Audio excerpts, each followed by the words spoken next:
Rebecca called me at 6:18 on a Thursday evening and asked if I was still at home. I was standing in the kitchen with a cutting board on the counter and a package of chicken I had taken out for dinner.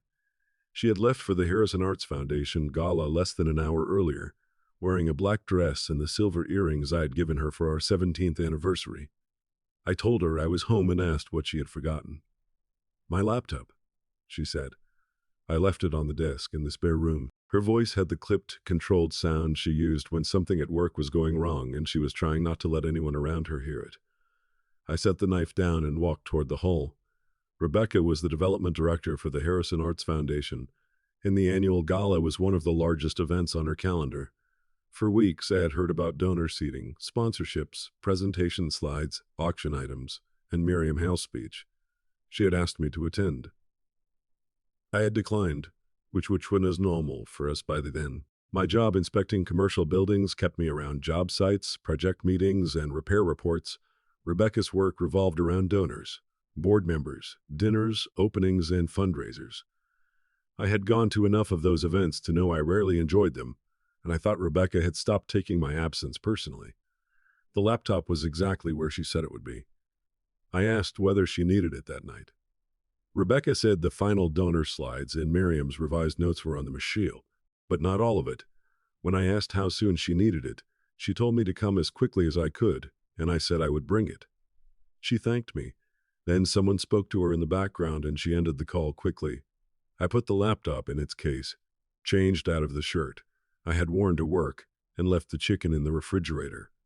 Nothing about the request felt strange. Rebecca and I had been married 19 years. We had arguments and stretches of distance, but we had eaten breakfast together that morning and discussed taking an October trip to the Smokies or somewhere farther north. We had never discussed separation, moved into separate bedrooms, or said the marriage was over. The gala was being held at a downtown hotel about 25 minutes from our house.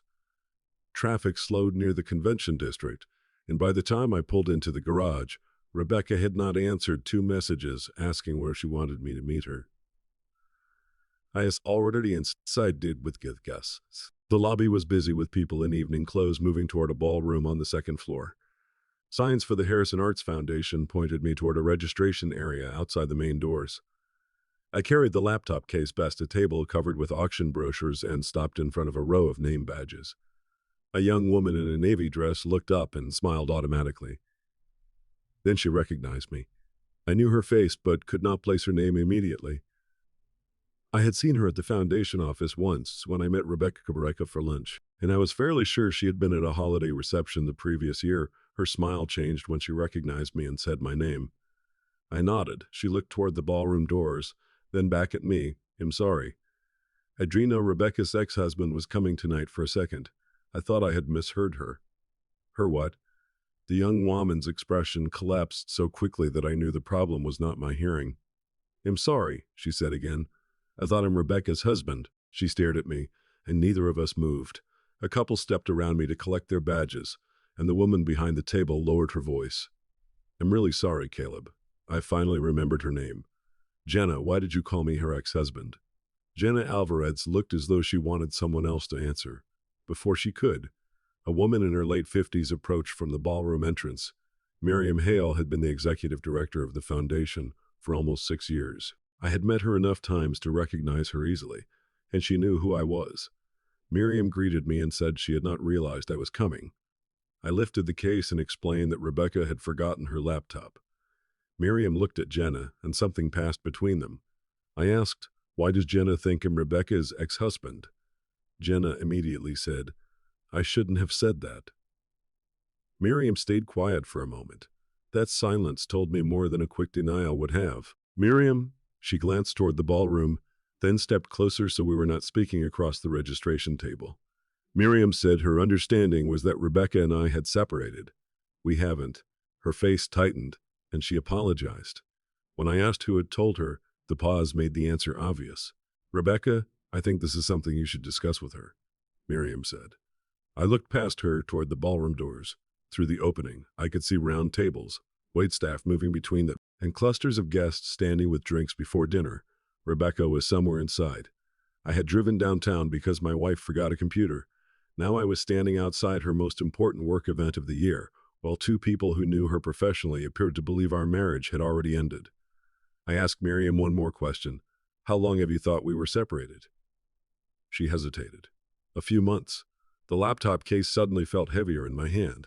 I thanked her, although I was not sure why, and walked tucked toward the ballroom. I found Rebecca before she found me. She was near the far side of the ballroom beside one of the sponsored tables, talking with a man I did not recognize, and an older couple whose names I had heard before but never met. Rebecca was smiling as the older man spoke. Then she saw me. She stopped smiling. The change was small enough that the people around her probably would not have noticed if they'd not been looking directly at her. I was. The man beside her followed her eyes. He was about my age, maybe a few years older, tall, neatly dressed, with gray beginning at his temples. He looked at me with immediate recognition. You're Caleb. That was the second time in less than 5 minutes that a stranger had known something about my marriage before I knew what they knew. Rebecca stepped away from the group and asked what I was doing there. I held up the laptop. You called me. She looked at the case as if she had forgotten it existed and said she had not expected me to come all the way inside. I reminded her that she had not been answering. The man was still watching us. Rebecca turned toward him and asked for a minute. The name she used immediately registered. Julian Price. I had heard it often enough over the previous year.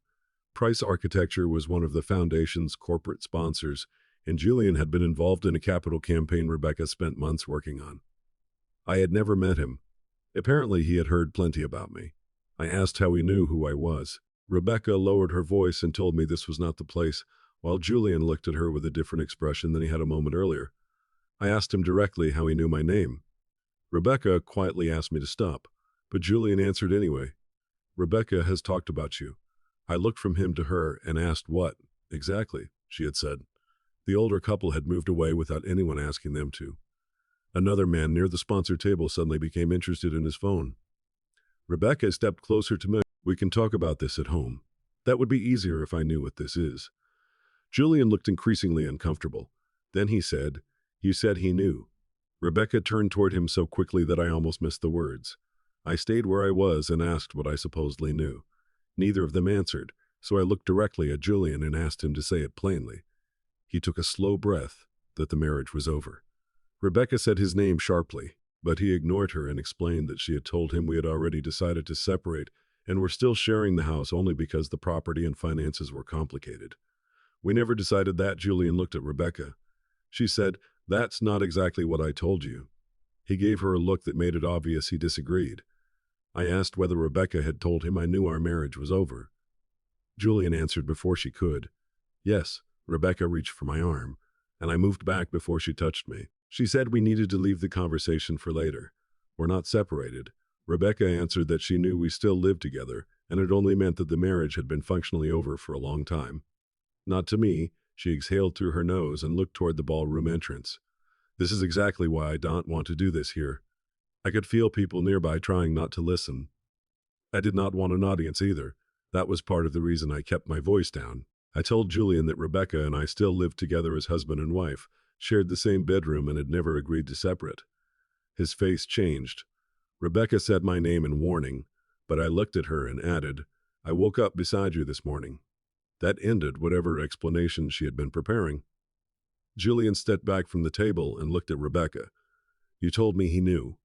Rebecca tried to say she had only told him things were over between us. Julian reminded her that she had said, I had supposedly understood it too.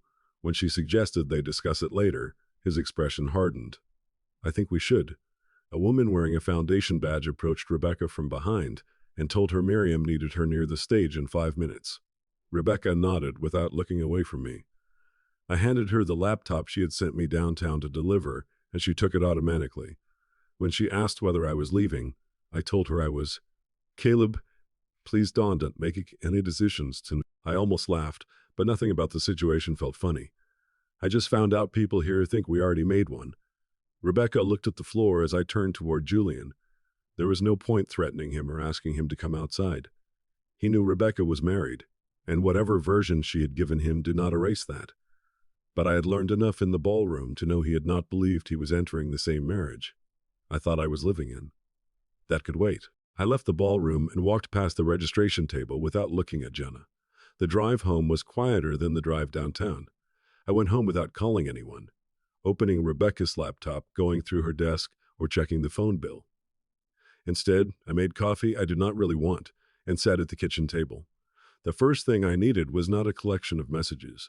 I needed to hear my wife explain how I had become a separated husband without ever separating from her. Rebecca came home at 9 for tea. The gala was supposed to run until almost midnight. She closed the front door behind her and stood in the entryway for a few seconds before walking into the kitchen. She had taken off the silver earrings. Her laptop case hung from one hand.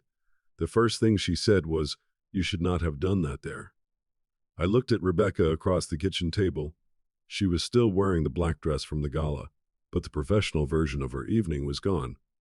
Her hair had started falling loose near one side of her face, and the laptop she had needed so urgently sat unopened on the floor beside her chair. I asked what, exactly, I should not have done. Rebecca said it was the biggest event of her year and that I had confronted her in front of Julian. I told 3 people we weren't separated, and Julian already knew my name. She closed her eyes for a moment. When I asked who he really was to her, Rebecca tried to hide behind the fact that I already knew his name and company. That wasn't my question. She still did not answer, so I asked it differently. Are you having an affair with him? Rebecca looked toward the dark window over the sink. The silence lasted long enough that the answer was already obvious, but I asked whether the relationship was physical. Rebecca said it was, her voice barely above normal conversation. I sat back and asked how long it had been going on. She tried to tell me that she knew how bad the situation looked, so I repeated the question. After another pause, she said the physical last did about 6. I repeated the number once and Rebecca nodded. We had been married 19 years. 6 months was not an impulsive mistake after one bad night.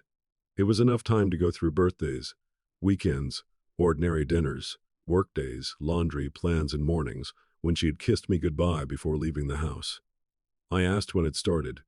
Rebecca said she had begun working closely with Julian about 9 months earlier during the capital campaign. At first, they talked mostly about foundation business, having drinks, and texting about things that were no longer work. When did he first believe our marriage was over? Rebecca rubbed one hand over the other. Rebecca said she did not know the exact day. When I asked whether Julian already believed our marriage was over before they first slept together, she admitted that he did. She said she had told him we had been having problems for a long time. That part is true, I said. She looked relieved, for half a second, which irritated me more than if she had argued. Rebecca went on to say she had described us as people sharing a house more than a married couple. When I asked whether she had told Julian I believed that too, she hesitated long enough to confirm what I already knew. Yes, she finally said. I asked when I had supposedly told her our marriage was over. Rebecca admitted I had never used those words, but argued that I knew we were not doing well. I knew we had problems. That isn't the same thing. She reminded me that I had stopped attending most of her events, often showed little interest in her work, and had brushed off some of her attempts to talk about how separate our lives were becoming. There was truth in that. We had been less connected than we were 10 years earlier, and I had missed some chances to take the distance. Seriously, none of it answered the question. I told her I was not asking whether she had been unhappy. I was asking when the two of us had decided the marriage was over. Rebecca looked away and said, we had never sat down and made that decision. In one conversation, I asked why Julian believed we had. She pressed her lips together while I waited for an answer. Eventually, she said, because that was how it felt to me. I stared at her. You told another man I had agreed to something because it felt true to you. Rebecca objected that this was not what she meant. I told her it sounded close, and she became defensive. Rebecca insisted. She had never told Julian I moved out or that we were divorced. She had told him we still lived together because the house and finances were complicated. I asked who those complications supposedly belonged to when she said both of us. I told her they were her explanations, not ours. I had not even known there was something I was supposed to be explaining. Rebecca stood and walked toward the counter, then came back without doing anything. I asked about Jenna, and recognition crossed her face when I reminded her about the registration table. She called me your ex-husband. Rebecca immediately insisted she had never used that phrase with Jenna. I pointed out that Miriam still believed we were separate, and Rebecca had no answer. When I asked how many people at the foundation believed we were separated, Rebecca said she did not know and insisted she had never made a formal announcement. Idini asked if you sent an email. Rebecca sat again. Over the next several minutes, the shape of it came out. About 3 months earlier, after the affair had already been physical for several months, Rebecca had begun telling a few people at work that our marriage was ending. It was not everyone, but the story had spread far enough. Miriam knew. Jenna knew something. A development manager named Paul had heard enough to believe we were separating. And one board member Rebecca was close with also knew. Her version changed depending on who asked, but the structure was the same. The marriage had been bad for a long time. Rebecca and I had accepted that it was ending. We still shared the house because separating property and finances took time. We were trying to handle it privately. I asked whether she had told Miriam that I knew we were set. Rebecca looked at the table and admitted she had. She could not remember exactly what she had told Jenna. Then I asked whether she had ever told anyone at work that I did not know she considered the marriage over.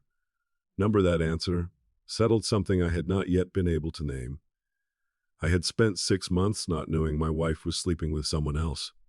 For 3 of those months, I had also been going to work, coming home, sleeping beside her, talking about bills, choosing where to go in October, and living inside a marriage that people in her professional world had already been told was ending. Rebecca reminded me that she had never personally called me her ex-husband.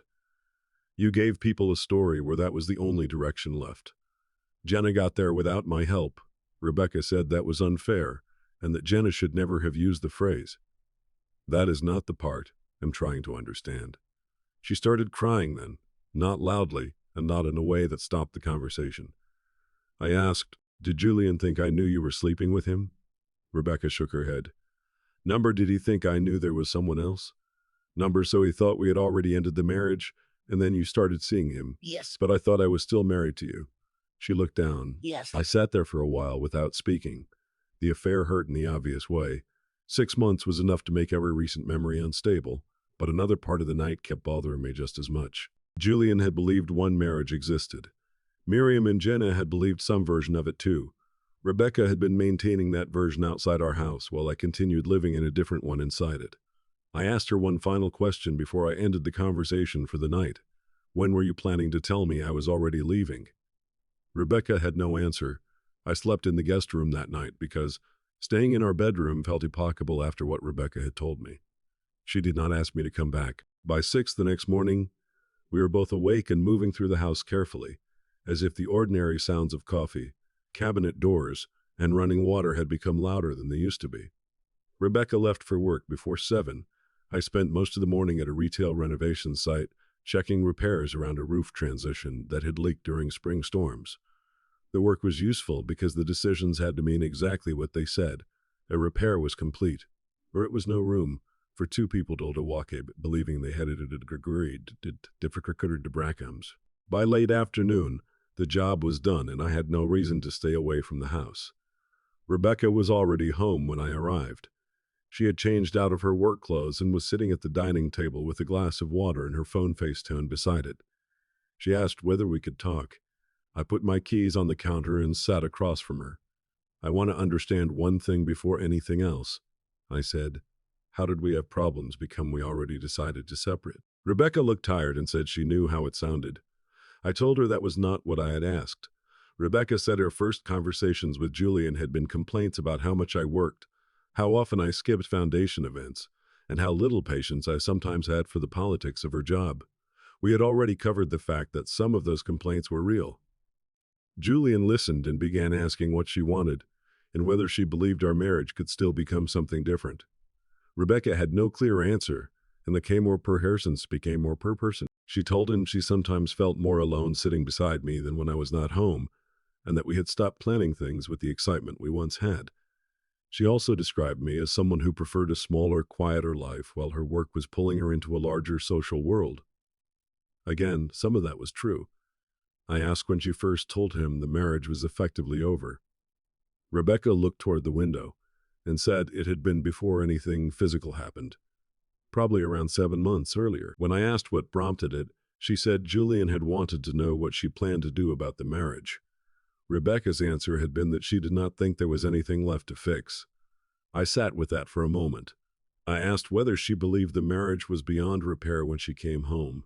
Rebecca said sometimes, but the answer sat badly beside the facts. She still slept beside me, discussed the house, and invited me to family dinners. I'm not saying every part of our life stopped. You were telling him the marriage had stopped while living like it hadn't. Rebecca said, the contradictions had bothered Julian too. After the relationship became physical, he started asking why nothing at home seemed to change, why I was still there, why we still attended family events together, and why Rebecca continued referring to weekend plans that included me. Those questions pushed her explanation into its next version. She told Julian that the emotional decision had already been made, while the house, ocean concerns, is another practical part, whose emotional decision? Mine. I reminded her that was not what Julian had been told. After a pause, Rebecca admitted she had said I was aware of where we were and knew we were no longer really a couple. I asked when I had supposedly learned that.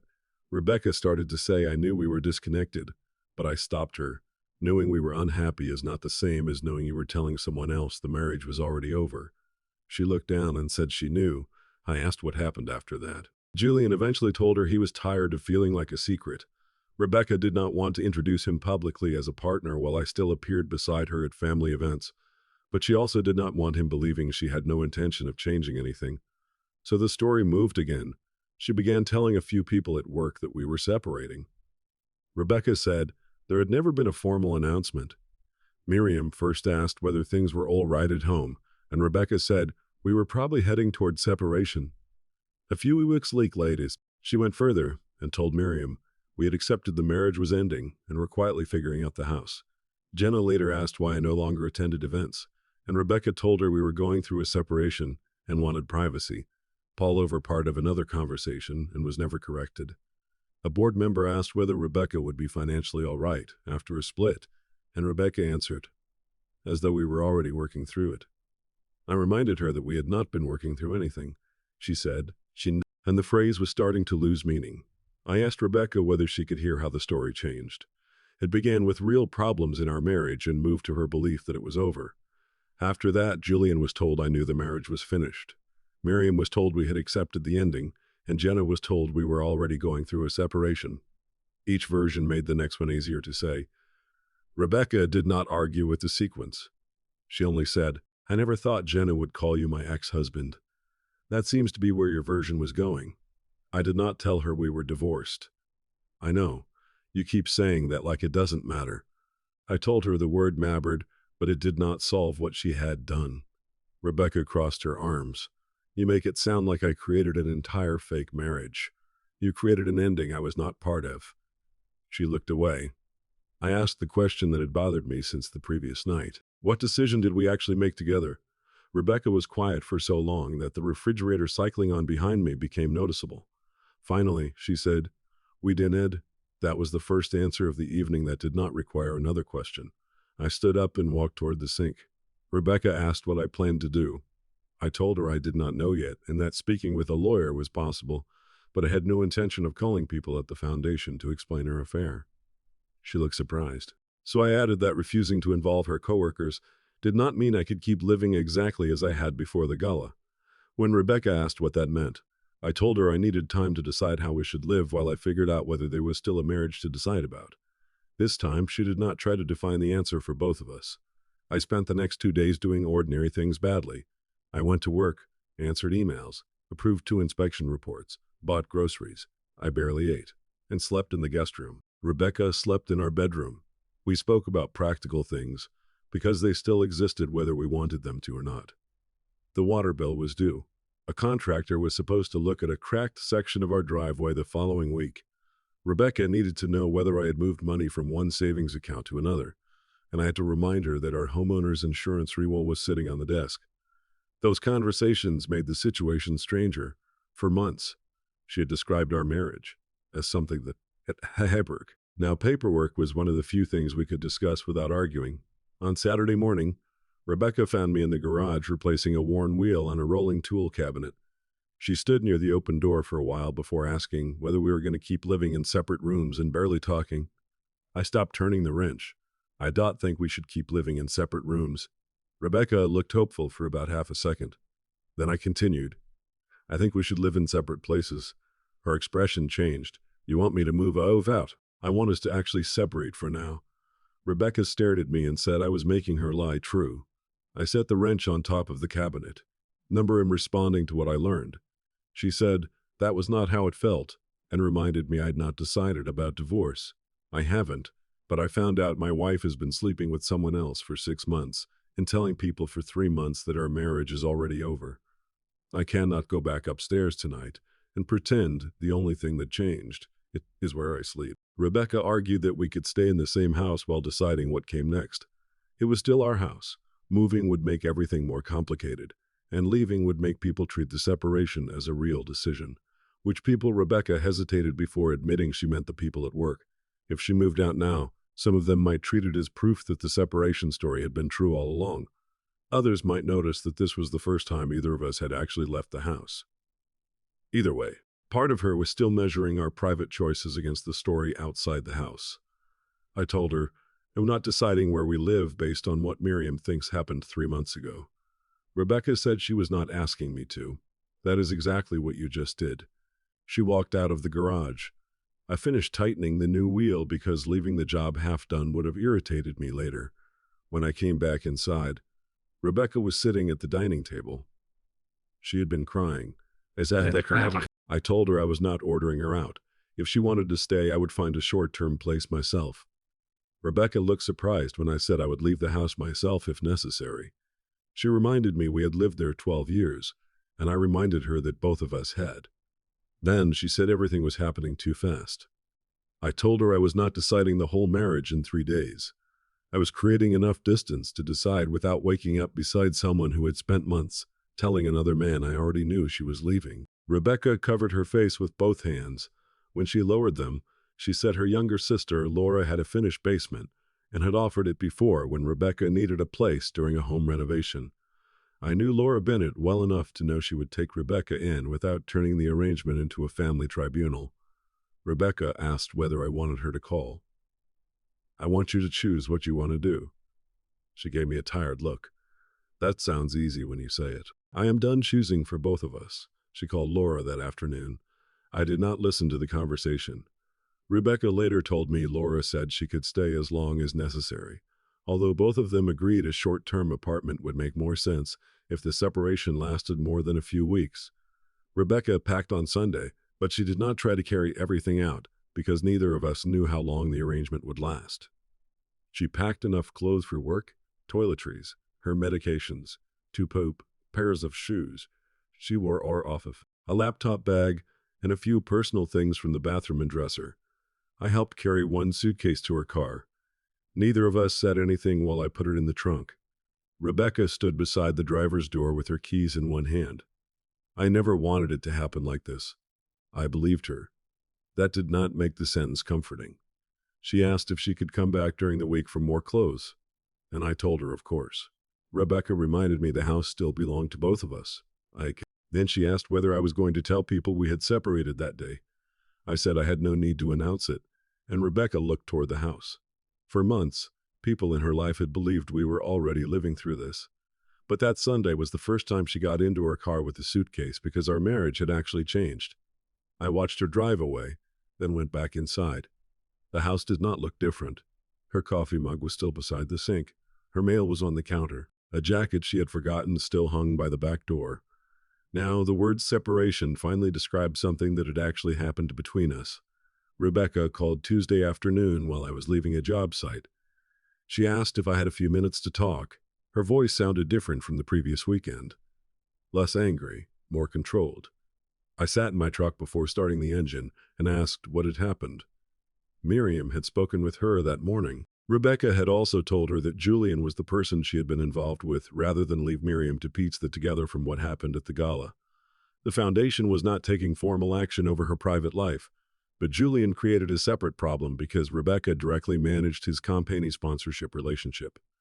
Price Architecture had been a significant corporate sponsor for several years, and Rebecca had personally managed much of that relationship. She had arranged meetings, handled sponsorship renewals, coordinated deals during the kiss. Now that Miriam knew Rebecca had been in a concealed relationship with him, she no longer wanted Rebecca to be the primary contact for his company. The account would temporarily move to another development manager. Rebecca said Miriam wanted the sponsor relationship separated from her personal situation, which sounded reasonable to me. That was only part of why she had called. Miriam had also asked whether Rebecca and I had actually agreed to separate before the gala. Rebecca finally told her no and admitted she had made the marriage success sound more bitter for mate than fuzz. That was more accurate than anything she had said the first night, although Rebecca did not sound grateful when I told her so.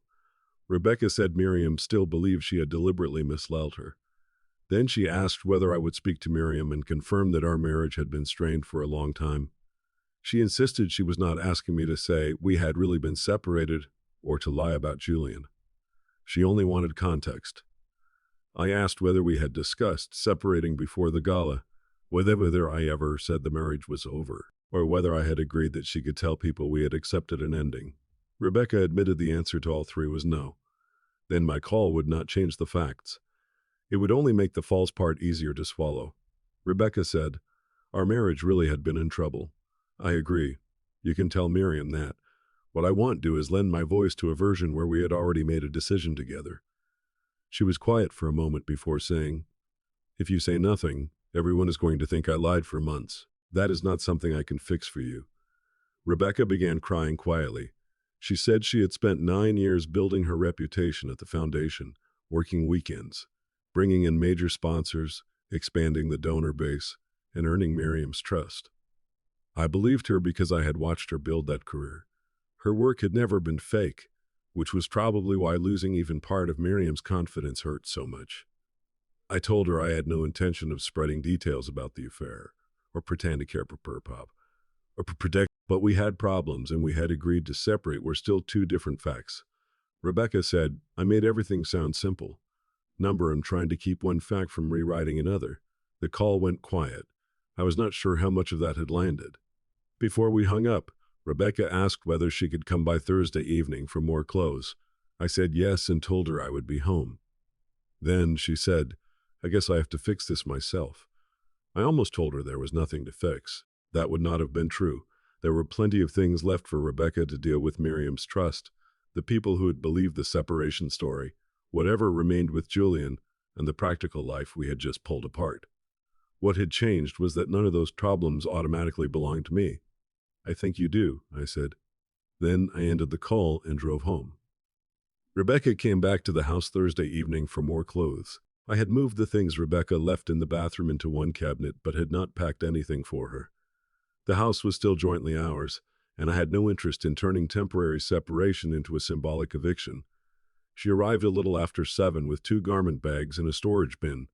For the first 20 minutes, she collected work clothes, found a forgotten charger, and updated me about the driveway contractor. The ordinary logistics were striking because they were the same kind of details she had once used to describe our marriage as little more than shared project. When Rebecca finished packing, she carried the storage bin downstairs and left it by the front door. Then she came back into the living room instead of leaving. I want to ask you something about the gala. I sat in the chair across from the sofa. She stayed standing for a moment before sitting down. Rebecca said, she knew she had been wrong about what she told people, but she still did not understand why I had corrected the story inside the gala instead of taking her aside. I reminded her that Jenna had called me her ex-husband. Miriam had said we were separated, and Julian had said I already knew. Rebecca argued that I could have called it a misunderstanding and waited until we were alone, so I should have protected the misunderstanding. For one night, she said, she pointed to the donors, the pressure of the event, and the fact that Julian had been standing there. That last part seems important. Rebecca looked away. I asked what she had expected me to do when Julian said she had told him I knew. Rebecca said I could have told him we would discuss it privately instead of correcting her in front of him. I pointed out that that would have left Julian believing her version might be true. Rebecca said it would at least have avoided a scene. There was no scene, I said. I said one sentence in a normal voice. Rebecca asked whether I knew what that sentence had done. I told her I did. It had corrected the story. She shook her head. You always do this. You make everything sound like one fact exists by itself. I almost answered defensively, then stopped. There was something underneath what she was saying that mattered more than whether she liked my phrasing. I asked whether she had expected me to stay quiet at the gala. Rebecca resisted the wording at first, then said, "I know you. For 19 years, she explained, I had avoided fighting in front of other people. If something bothered me at dinner with friends or I wanted one of their Fergans, I waited until we were home, so yes," she said. "I assumed if something ever came up, you would not stand in a ballroom and start explaining our marriage." I sat back. The admission was quieter than most of our arguments had been, but it changed the shape of the problem in front of me. I asked whether she had ever thought about what would happen if Julian met me after being told I already knew the marriage was over. Rebecca admitted she knew the possibility existed. Julian attended foundation events. While I rarely did, what she had not expected, she said, was for the collision to happen the way it had. "What did you think I would do?" She looked at me for a long moment. "I thought you would be angry, but I thought you would wait until we got home." Rebecca insisted that did not mean she had built the entire affair around my personality. I agreed that she probably had not done it consciously. "But you knew those people could eventually be in the same room with me, and you still expected me to protect that room from the truth because that is how I usually handle private conflict." She looked down at her hands. "So part of your plan was me behaving like me." Her face changed. "That sounds horrible when you put it that way. It sounds accurate." Rebecca said she had never thought of it as a plan, and I believed her. That answer bothered her more than if I had accused her of calculating every step. I told her I thought the process had been simpler and more dangerous every time the story needed another piece. She added one, and whenever those pieces risked meeting, she assumed I would be the person who kept the collision private. Rebecca wiped beneath one eye. "I knew you would not humiliate me. I know what you hoped I would do." She started crying but kept talking. She said she had spent years asking me to attend more of her events, while Julian already understood the people, donors, and politics that filled her work life. My absence had mattered more to her than I had treated it. I told her I accepted that, but what you did after that was still your choice. Rebecca was quiet before saying she knew. This time, she did not immediately attach another definition. I looked toward the storage bin by the front door. For years, I thought not arguing in public was one of the better things about me. Rebecca closed her eyes briefly. "I know. I am still not going to become the guy who shouts across a ballroom, but I am also not going to let silence be treated as agreement." She nodded. When Rebecca finally stood to leave, she picked up the storage bin and paused at the door. "I really did think you would wait until we got home." I told her I knew. She carried the bin to her car, and this time her meaning was already clear. The following week showed that Miriam had meant what she said. Rebecca kept her job, title, salary, and most of her responsibilities. The gala had even raised slightly more than the previous year. The change was narrower. Another development manager now handled price architecture, and Rebecca was excluded from that account unless a broader meeting required her presence. Her career remained intact, but some relationships around her became more formal.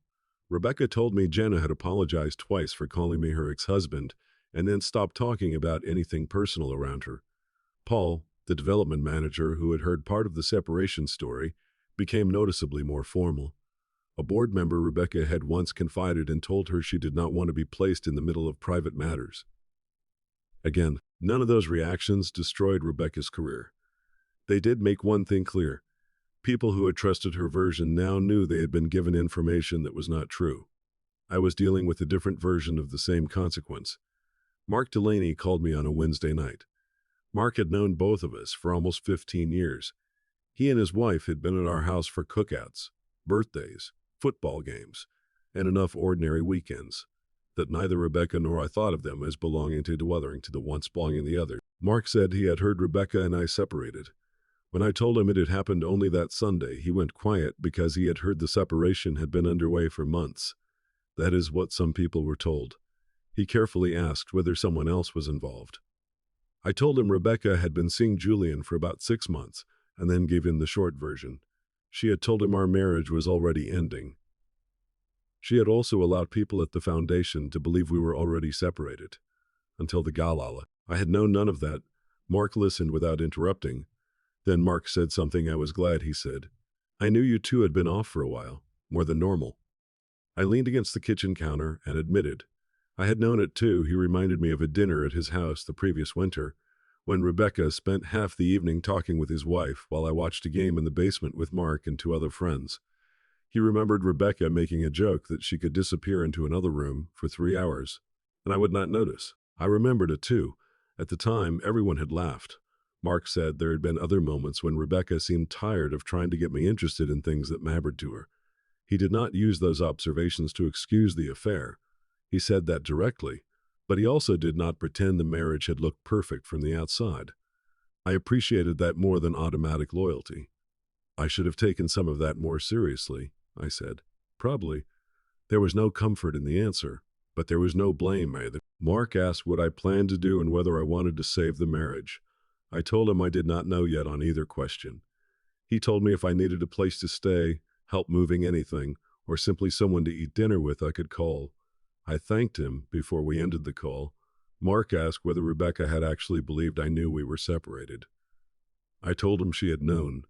I did not. He was quiet for a moment and admitted that part still made no sense to him. I told him it did not make sense to me either. After the call, I stood in the kitchen for a while thinking about what he had said. Rebecca had not invented every problem in our marriage.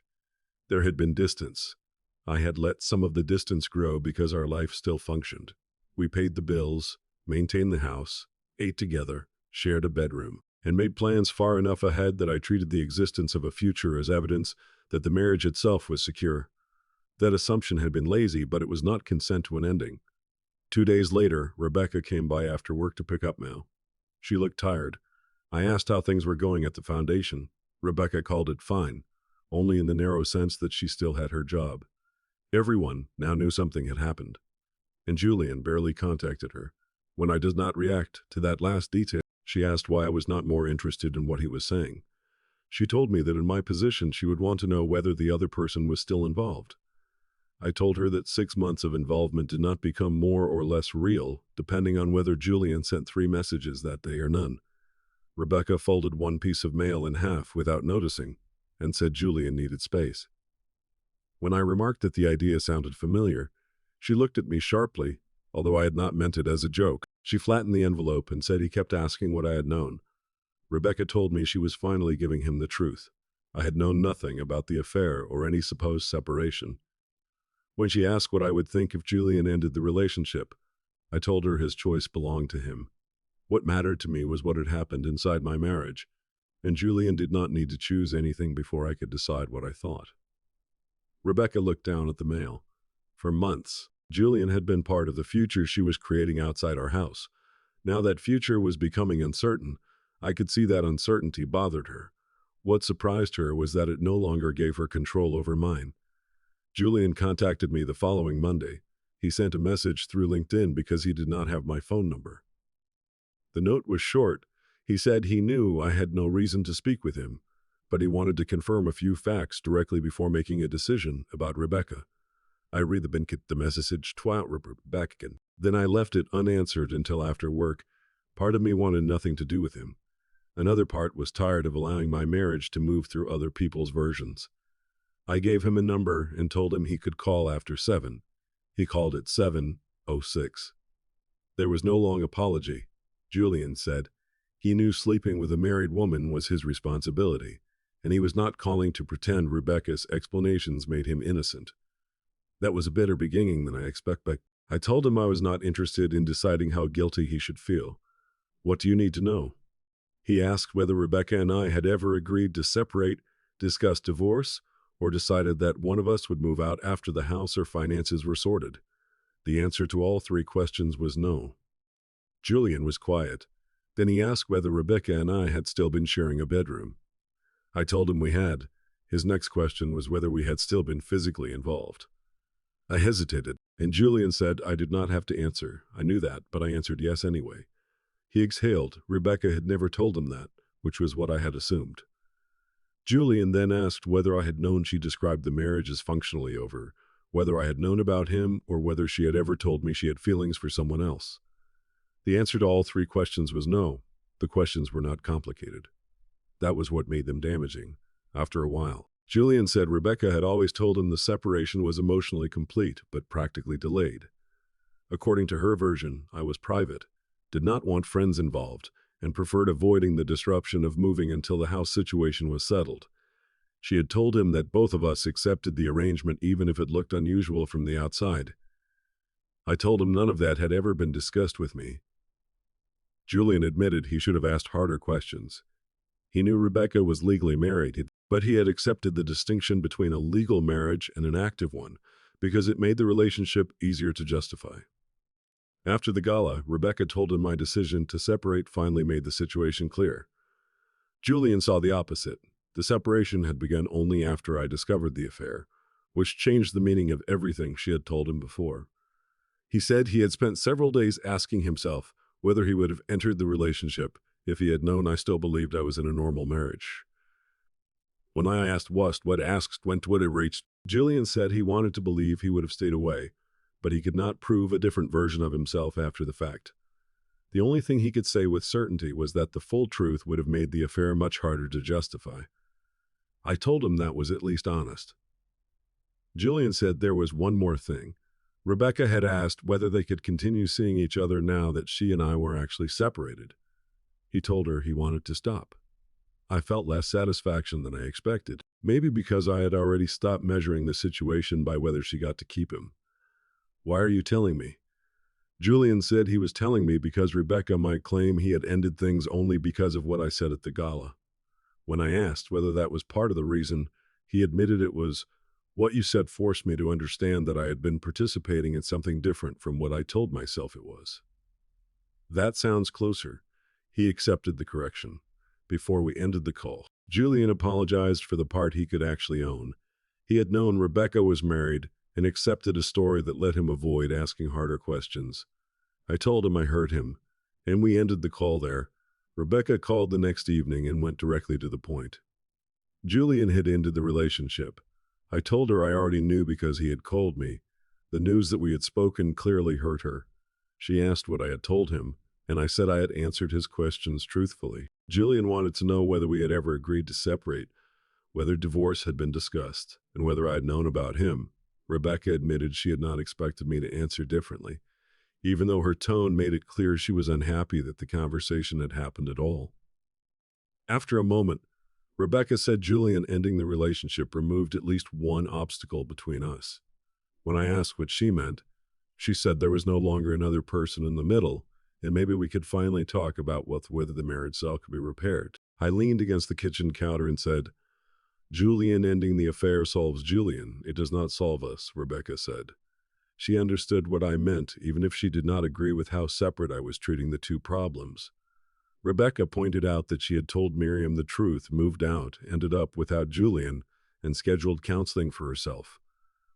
I told her those were real changes. Then I asked, "Why do you think removing him restores what was here before?" "I don't think it restores to this. Then what does it do?" "It gives us a chance to work on us without him in the middle." I thought about that. Julian had been in the middle for 6 months, but he was not the only thing between us now.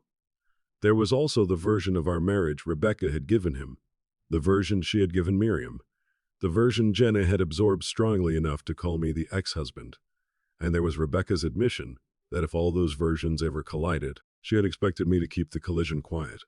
I told her we could talk, but I was not promising where the conversation would end. Rebecca was quiet. Then she said, "That is more than I expected."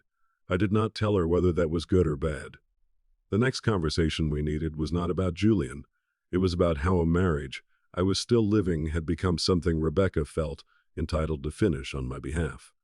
Rebecca and I met at the house the following Sunday afternoon. She had been living with Laura for about 3 weeks by then and had started looking at furnished apartments closer to the foundation.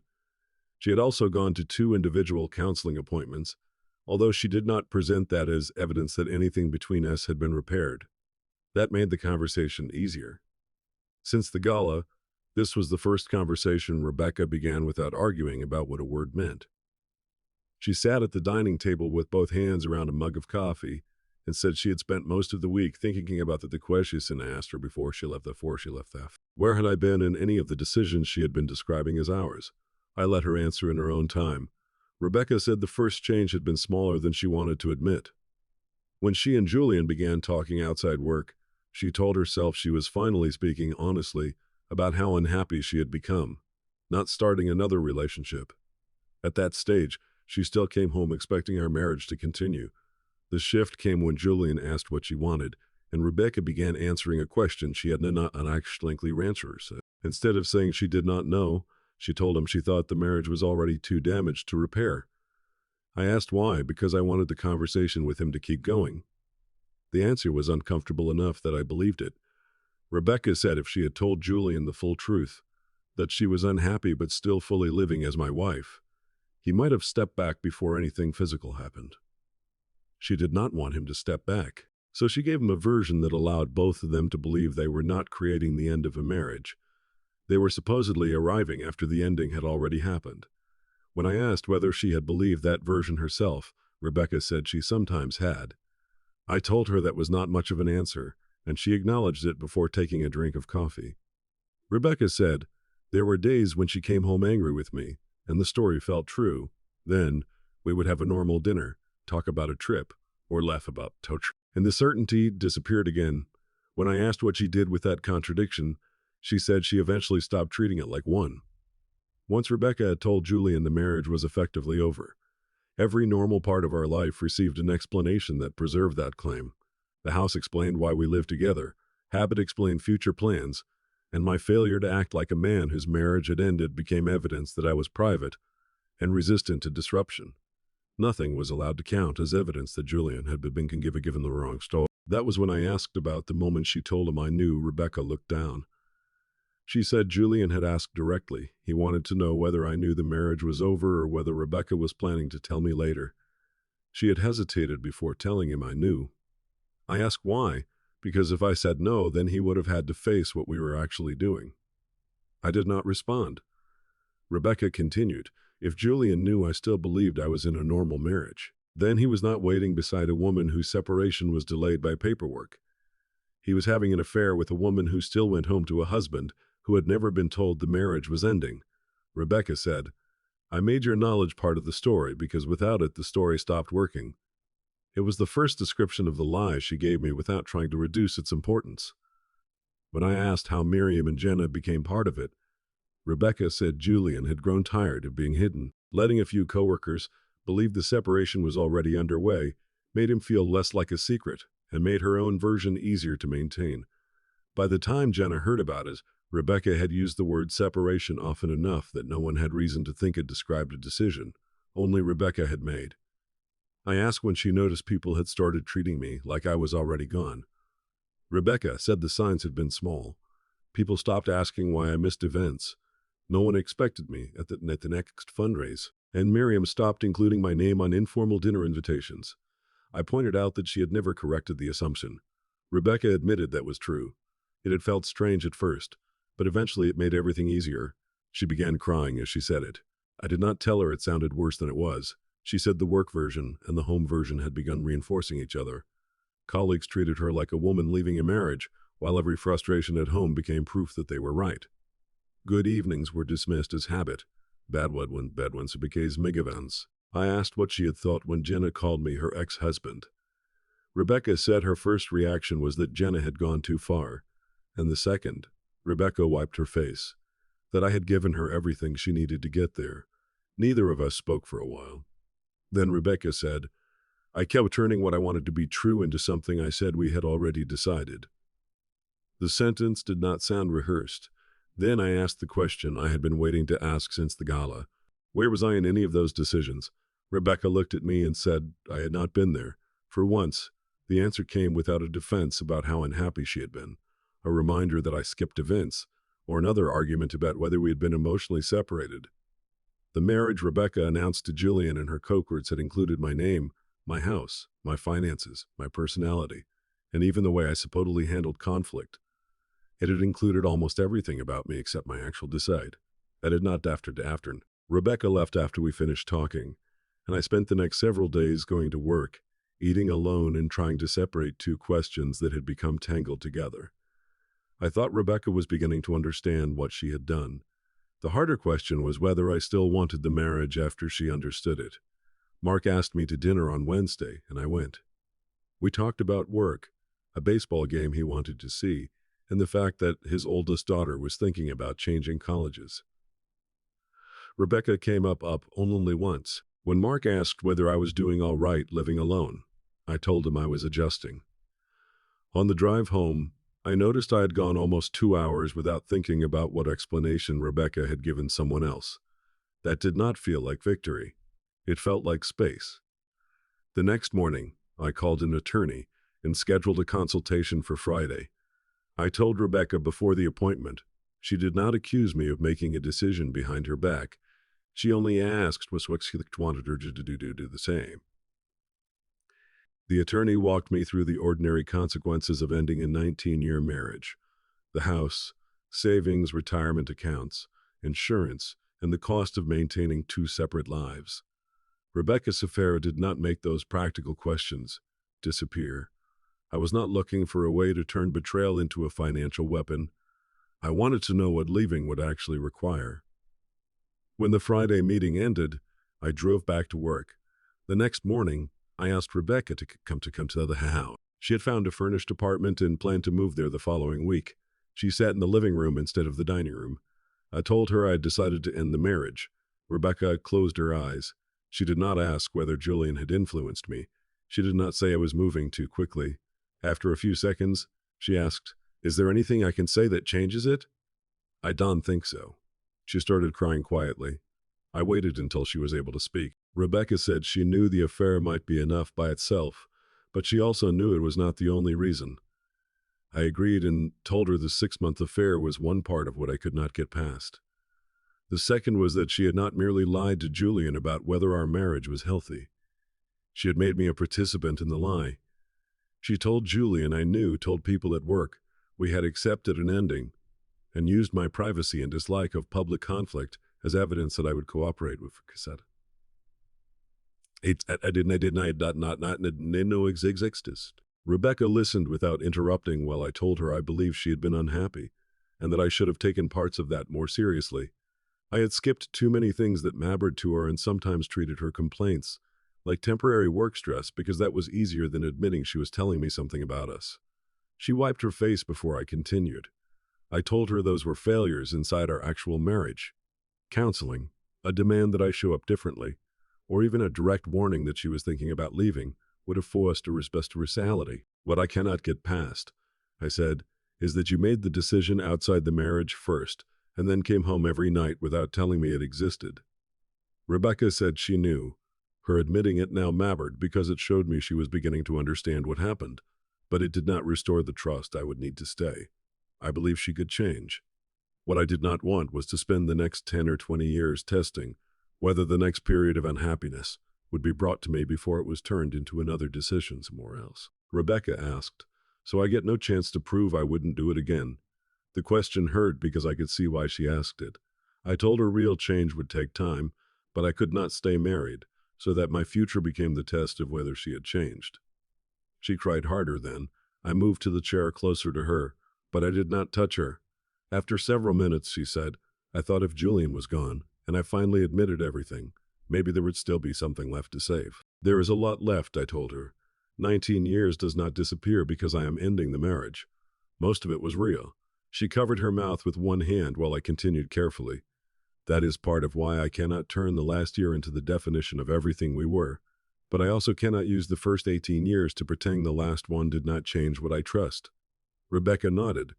When Rebecca asked whether I hated her, I told her I did not, and the answer made both of us cry. We stayed in the living room for another hour. There was no final argument. We discussed the first practical steps. Agreed neither of us would move money or make decisions about the house without communicating, and agreed to let attorneys handle the formal process instead of trying to negotiate 19 years of property while we were still emotional. When Rebecca stood to leave, she looked around the room and said she really had loved this life. I told her I knew, and she added that she had kept acting like another one had already started. There was nothing left in that sentence I needed to correct. The divorce took most of the next year. It was not dramatic. It was paperwork, appraisals, account statements, attorney emails, signatures, and several conversations about things that had once seemed too ordinary to matter. We sold the house. Neither of us wanted to keep it badly enough to carry the cost in the memories alone. Rebecca moved from the furnished apartment into a permanent place closer to downtown. I rented a two-bedroom condominium about from our affair. We divided savings and retirement assets through the normal process our attorneys worked out. Both of us lost some financial flexibility compared with staying married, and both of us had to adjust plans we had once made around a shared future. Rebecca kept her job at the foundation, while someone else continued handling price architecture. As far as I knew, she and Julian did not restart their relationship, and I stopped asking long before the divorce was final. Miriam sent me one brief email several months after the gala saying she was sorry I had learned about everything in the middle of an event. I thanked her and left it there. I had no interest in sending everyone who heard the wrong version a corrected biography. The people close to me knew what had happened. Everyone else could eventually stop thinking about us. Rebecca and I spoke occasionally after the divorce became final. There was no friendship yet, but there was less anger. By then, understanding her choices. My own life became quiet. The condominium had a smaller kitchen than our old house and no yard. I missed the garage more than I expected, so I rented a small storage unit for tools I could not justify keeping in the second bedroom. My work stayed the same, and I still declined some social events.